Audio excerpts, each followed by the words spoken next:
Good morning everyone. तो just imagine आपकी body में हर सेकंड 2 मिलियन से भी ज्यादा सेल डिवाइड हो रही हैं बिना किसी नॉइज के, बिना किसी पेन के। हालांकि आपको कभी फील भी नहीं होता। ये प्रोसेस सिर्फ एक दिन के लिए भी बंद हो जाए तो आपको पता है क्या होगा? आपकी बॉडी में ग्रोथ रुक जाएगी, वाउंड हीलिंग बंद हो जाएगी। हालांकि लाइफ ही पॉसिबल नहीं है उसके बिना तो। So hello everyone, welcome back to lovely institute of biology.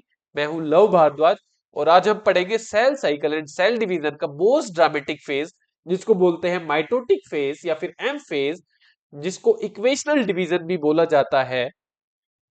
और आज की वीडियो के बाद आप कभी प्रोफेज, मेटाफेज, एनाफेज या फिर टीलोफेज को भूल ही नहीं पाओगे, क्योंकि हम सिर्फ इनको समझेंगे नहीं बल्कि इनको विजुअलाइज करेंगे एक रियल मूवी की तरह।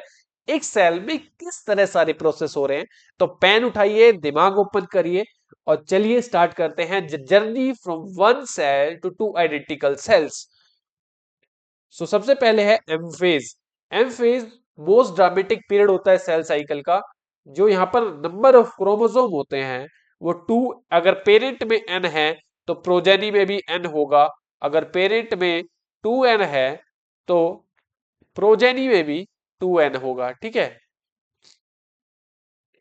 तो it is also called as equational division. ठीक है, तो mitosis has been divided into 4 stages of nuclear division. 4 stages में डिवाइड किया जाता है: prophase, metaphase, anaphase and telophase.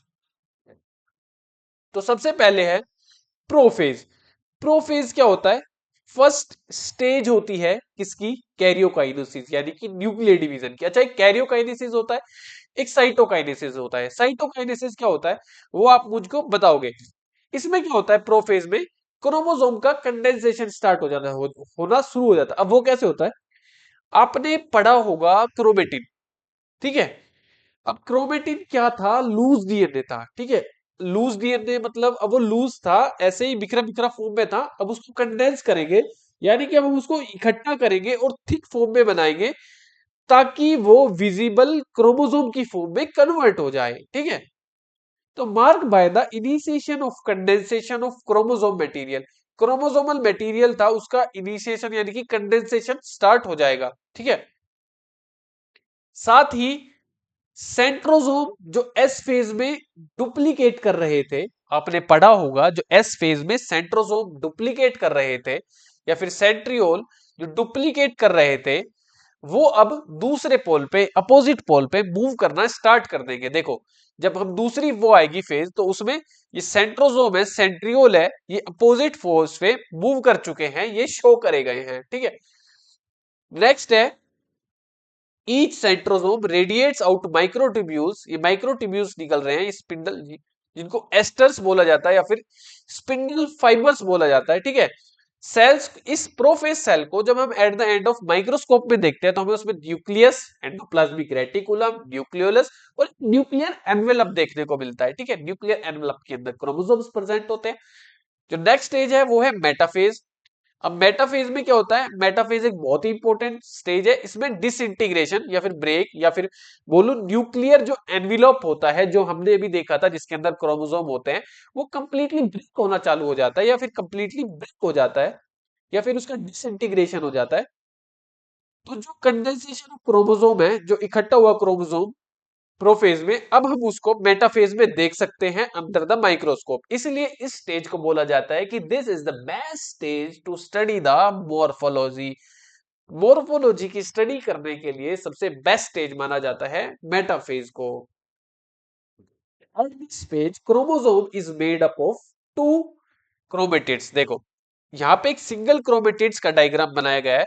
ऐसे ही ये सिंगल क्रोमेटिड्स है, क्रोमोसोम 2 क्रोमेटिड्स से मिलकर बना होता है और बीच में इसके सेंट्रोसोम होता है जिससे अटैच होता है। हर क्रोमेटिड्स के पास अपना एक काइनेटोकोर होता है बीच में, जो कि एक डिस्क शेप स्ट्रक्चर होता है। तो ये है काइनेटोकोर। ठीक है, काइनेटोकोर क्या काम करते हैं? अटैचमेंट का काम करते हैं स्पिंडल फाइबर का, किससे? क्रोमोसोम से। ठीक है, तो एंड में क्या होता है? ये क्रोमोसोम मिलकर एक प्लेट बनाते हैं जिसको बोला जाता है मेटाफेजिक प्लेट। देखो, ये क्रोमोसोम एक लाइन में अलाइन हो जाते हैं ऐसे, जिसको बोल जाता है मेटाफेजिक प्लेट। ठीक है, नेक्स्ट है एनाफेज। मेटाफेज के पास आता है एनाफेज। एनाफेज भी most dramatic period, most dramatic phase बोल सकता हूं मैं इसे माइटोटिक फेज का, क्योंकि यहां पर जो क्रोमेटिड्स मैंने आपको बताए थे जो कि आ, दो होते हैं, दो क्रोमेटिड से मिलके एक क्रोमोसोम बनता है। अब वो क्रोमोसोम के दोनों क्रोमेटिड्स सेपरेट हो जाते हैं अपोजिट पोल्स की तरफ। ठीक है, each chromosome arranged at the metaphasic plate splits simultaneously and two daughter chromatids now referred to as daughter chromosomes बोलते हैं, जो बाद में डॉटर न्यूक्लियाई बनाते हैं और अपोजिट पोल पर मूव कर जाते हैं। ये दिखाए गए हैं सिस्टर क्रोमेटिड्स कैसे दोनों अपोजिट पोल पर अटैच हो गए। ठीक है, तो एनाफेज में क्या हो रहा है, सिस्टर क्रोमेटिड्स अपोजिट पोल पर जाके अटैच हो जाते हैं और क्लीवेज फरो स्टार्ट हो जाती है यहां पर बनना। ठीक है, तो इसका जो एनाफेज है उसको हम दो लाइन में भी याद कर सकते हैं। यहां पर सेंट्रोसोम स्प्लिट होते हैं, क्रोमेटिड्स सेपरेट होते हैं और अपोजिट पोल पर चले जाते हैं। जो लास्ट स्टेज है उसको टीलोफेज बोला जाता है क्योंकि ये मिटोसिस का लास्ट स्टेज है। यहां पर क्या होता है, जो आपका क्रोमोसोम है जो बना था, अब वो दोबारा धीरे धीरे इनविजिबल होना स्टार्ट हो जाता है, क्योंकि उसे अब दोबारा से क्रोमेटिन में बनना है। ठीक है, क्योंकि उसे दोबारा क्रोमेटिन बनना है, क्योंकि सेल साइकिल क्या होती है, बार बार बार बार बार बार कंटिन्यूसली हो रही है।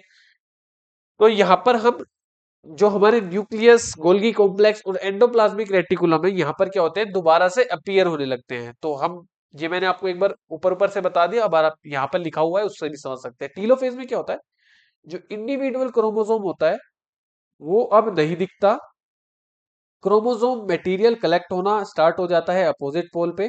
ठीक है, और अपनी आइडेंटिटी को लॉस कर देता है, किसकी फॉर्म में, डिस्क्रीट एलिमेंट की फॉर्म में। Nuclear envelope develops around the chromosome cluster at each pole, form two daughter nuclei बनती है। ये देखो दो डॉटर न्यूक्लियाई बन गई, और न्यूक्लियस, गोल्गी एप्परेटस और एंडोप्लाज्मिक रेटिकुलम दोबारा रिफॉर्म हो गए। ये देखो क्लीवेज फरो बन गई यहाँ पे पूरी। अब ये दोनों डिवाइड हो जाएंगी साइटोकाइनेसिस में, वो टीलोफेज के बाद का प्रोसेस है, वो अभी हम नहीं पढ़ रहे, वो हम नेक्स्ट स्लाइड में पढ़ेंगे।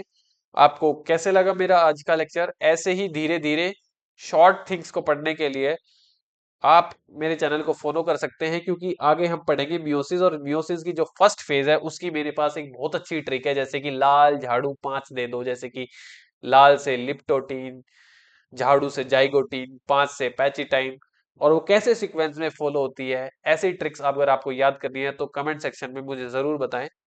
Thank you for the video, मिलते हैं नेक्स्ट वीडियो में।